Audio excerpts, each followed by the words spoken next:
استغفار پڑھنا، اللہ سے توبہ کرنا دنیا کی نعمتوں کو حاصل کرنے کا ذریعہ بھی ہے اور آخرت کی بھلائی کا ذریعہ بھی ہے۔ سورۃ نوح میں اللہ سبحانہ و تعالی فرماتے ہیں، حضرت نوح علیہ السلام نے اپنی قوم کو استغفار کرنے کو کہا، اور کیا کہا؟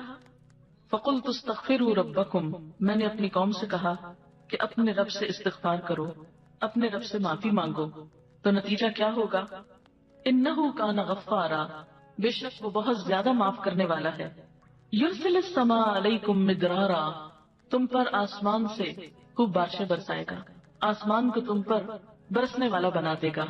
وَيُمْدِدْكُمْ بِأَمْوَالٍ وَبَنِينَ، تمہیں مال اور بیٹوں سے مدد دے گا۔ وَيَجْعَلْ لَكُمْ جَنَّاتٍ، تمہارے لیے باغات بنائے گا۔ وَيَجْعَلْ لَكُمْ أَنْهَارًا، اور تمہارے لیے نہریں جاری کر دے گا۔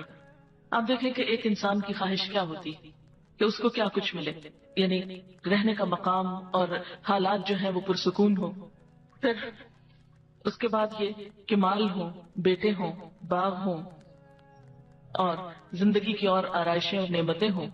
یہ ساری چیزیں کہاں سے ملتی ہیں، کیسے ملتی ہیں؟ استغفار سے ملتی ہیں۔ عام طور پر لوگ پریشان ہوتے ہیں، دکھی ہوتے ہیں۔ مثلا ایک شخص ایک بزرگ کی محفل میں آیا اور اس نے کہا کہ میرے حالات بہت تنگ ہیں، مجھے بہت پریشانی ہے، میرا رزق بہت تنگ ہے، تو آپ مجھے کوئی وظیفہ بتائیے۔ تو انہوں نے اس کو کہا کہ کثرت سے استغفار پڑھو۔ دوسرا آیا، اس نے کہا بچوں کی شادی نہیں ہوتی، تو آپ نے اس کو بھی کیا بتایا کہ کثرت سے استغفار کرو۔ تیسرا آیا تو کہنے لگا کہ بہت قحط سالی ہے، فصلیں اچھی نہیں ہوتی، تو آپ نے اس کو بھی استغفار کا بتایا۔ تو کسی نے ان سے پوچھا کہ بھائی 3 لوگ آپ سے 3 ڈفرنٹ مسئلے لے کر آئے ہیں، اپنی پریشانیاں لے کر آئے ہیں، آپ نے تینوں کو ایک ہی چیز بتائی ہے۔ تو اس پر انہوں نے یہی سورۃ نوح کی آیت پڑھ کر سنائی کہ دیکھو یہ قرآن میں اللہ کا وعدہ ہے اور اللہ کا وعدہ سچا ہے۔ اللہ تعالیٰ کی بات سے بڑھ کر سچی بات کس کی ہو سکتی ہے؟ ہمارے پڑھنے میں کمی کوتاہی ہو سکتی ہے، لیکن اللہ کی بات میں کوئی شک نہیں۔ ذالک الکتاب لا ریب فیہ، یہ وہ کتاب ہے جس میں کوئی شک نہیں۔ لیکن یہ ہے کہ بعض اوقات ہم خود پڑھنے میں کوتاہی کر دیتے ہیں۔ تو جن کا رشتہ نہ ہو رہا وہ بھی، جن کا ہو چکا ہو اور شادی کے پرابلمز ہوں وہ بھی، جن کا ہو چکا اور پھر بچے نہ ہو وہ بھی، ان سب کے لیے ایک ہی وظیفہ ہے، اور وہ کیا ہے؟ استغفار کا۔ پھر اسی طرح ایک اور جگہ پر ایک اور پیغمبر نے اپنے لوگوں سے کہا وَاسْتَغْفِرُوا رَبَّكُمْ ثُمَّ تُوبُوا إِلَيْهِ إِنَّ رَبِّي رَحِيمٌ وَدُودٌ، اپنے رب سے معافی مانگو اور اس کی طرف پلٹ آؤ، بے شک میرا رب رحیم ہے اور اپنی مخلوق سے بہت محبت رکھتا ہے۔ یعنی جب کسی بندے پر کوئی تکلیف آتی ہے تو ایسا نہیں کہ اللہ تعالیٰ اس پر خوش ہوتے ہیں اور جان بوجھ کے ستانا چاہتے ہیں بندوں کو۔ اللہ تو بندوں کے حق میں بہت مہربان ہے۔ پھر سوال یہ پیدا ہوتا ہے کہ تکلیف آتی کیوں؟ اگر وہ ہم سے محبت کرتا ہے اور وہ بہت مہربان ہے، تو بات یہ ہے کہ کچھ چیزیں ہم اچھے حالات میں سیکھتے ہیں اور کچھ چیزیں ہم ہارڈ شپ سے سیکھتے ہیں۔ کچھ نعمتوں کی قدر ہم اچھے طریقے سے ویسے ہی کر لیتے ہیں، اور کچھ چیزوں کی قدر ہمیں اس وقت آتی ہے جب کوئی مشکل پیش آتی ہے۔ آپ دیکھیے کہ اس کی مثال یوں ہی ہے کہ جیسے کچھ کھانے آپ کچے ہی کھا لیتے ہیں، جیسے فروٹس وغیرہ ہیں، آپ کو پکانے کی ضرورت نہیں ہوتی، لیکن کچھ کھانے آپ کو پکا کر کھانے ہوتے ہیں۔ اسی طرح زندگی میں کچھ حالات ایسے ہوتے ہیں کہ جن میں آپ آرام سے سیکھ جاتے ہیں، یا کچھ باتیں آپ کو بغیر کسی مشکل کے سمجھ میں آ جاتی ہیں، لیکن کچھ باتیں آپ کو مشکل آنے پر سمجھ آتی ہیں۔ اور جس طرح انسان پختہ اور میچور ہوتا ہے مشکلات میں، آپ نے دیکھا ہوگا کہ جو بچے ہارڈ شپس میں پلتے ہیں وہ بڑے ہو کر ان میں اسٹیمنا زیادہ ہوتا ہے، لیکن جو بچے بہت نعمتوں میں اور نازوں میں پلتے ہیں وہ اتنے بہادر اور اتنے ہمت والے نہیں ہوتے۔ اس لیے دھوپ اور چھاؤں، غم اور خوشی، دونوں اس کائنات کا حسن ہے۔ دن اور رات ایک بہت بڑی نشانی ہے ہمارے لیے۔ تو اس لیے جب تکلیف آتی ہے تو اس موقع پر انسان اللہ کی طرف زیادہ رجوع کرتا ہے، اللہ کو زیادہ یاد کرتا ہے، زیادہ ذکر کرتا ہے، اور اس طرح انسان کے گناہ دنیا میں ہی معاف ہونے لگتے ہیں۔ ایک اور جگہ پر آتا ہے وَأَنِ اسْتَغْفِرُوا رَبَّكُمْ ثُمَّ تُوبُوا إِلَيْهِ يُمَتِّعْكُمْ مَتَاعًا حَسَنًا، اور یہ کہ تم اپنے رب سے معافی چاہو اور اس کی طرف پلٹ آؤ تو وہ تم کو اچھا سامان زندگی دے گا۔ یعنی دنیا کی اچھی نعمتیں کس سے ملیں گی؟ استغفار سے۔ اور اس کے لیے دعائیں کیا ہیں؟ ربنا اغفر لنا، یہ قرآن پاک کی دعائیں ہیں استغفار کی۔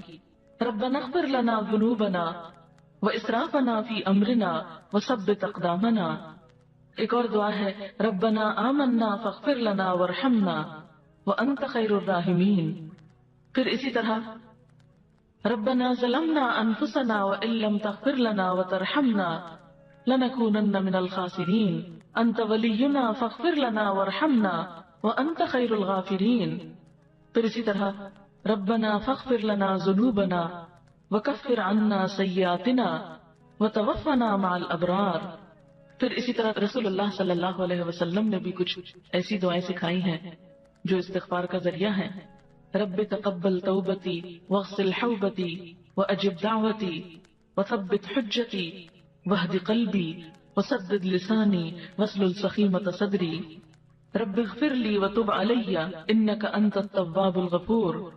استغفر اللہ الذی لا الہ الا هو الحی القیوم واتوب الیہ. اللہم انی ظلمت نفسی ظلما کثیرا ولا یغفر الذنوب الا انت فاغفر لی مغفرۃ من عندک وارحمنی. اسی طرح اللہم اغفر لی خطیئتی وجہلی واسرافی فی امری وما انت عالم به منی. اللہم اغفر لی جدی وہزلی وخطیئتی وعمدی وکل ذلک عندی. اسی طرح اللہم اغفر لی ذنبی کلہ دقہ وجلہ واولہ وآخرہ وعلانیتہ وسرہ. تو یہ استغفار کی دعائیں جو ہیں یہ انسان کے لیے بہت سی رحمتوں اور بخششوں کے اور عنایتوں اور برکتوں کے دروازے کھولتی ہیں. استغفر اللہ استغفر اللہ استغفر اللہ اللہم اغفر لی اللہم اغفر لی. کیونکہ ہر روز انسان کے اوپر مختلف طرح کی حالتیں آتی. انسان جس وقت بھی پریشان ہو، جس وقت بھی غمگین ہو، جس وقت بھی دکھی ہو، فوراً اگر اپنے رب کو پکارنے لگے تو انشاءاللہ وہ غم اور دکھ جو ہے اس سے انسان کو فوری طور پر ریلیف ہوگا. جیسے جسم کے اوپر پہنچنے والے زخم اور تکلیفیں ہوتی ہیں نا، تو ان کو اگنور نہیں کرنا چاہیے.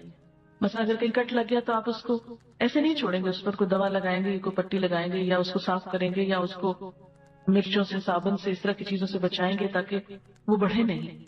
اسی طرح جو روح پر کٹ لگ جاتے ہیں یا انسان گناہ کر کے اللہ کو جو ناراض کر لیتا ہے تو اس سے انسان اگر فوری طور پر نکلتا نہیں اور اس کا علاج نہیں کرتا تو بعض اوقات وہ گناہوں کے دھبے اور وہ دل کی سیاہی اتنی گہری ہوتی چلی جاتی ہے کہ انسان کو ایکیوٹ ڈپریشن میں لے جاتی ہے.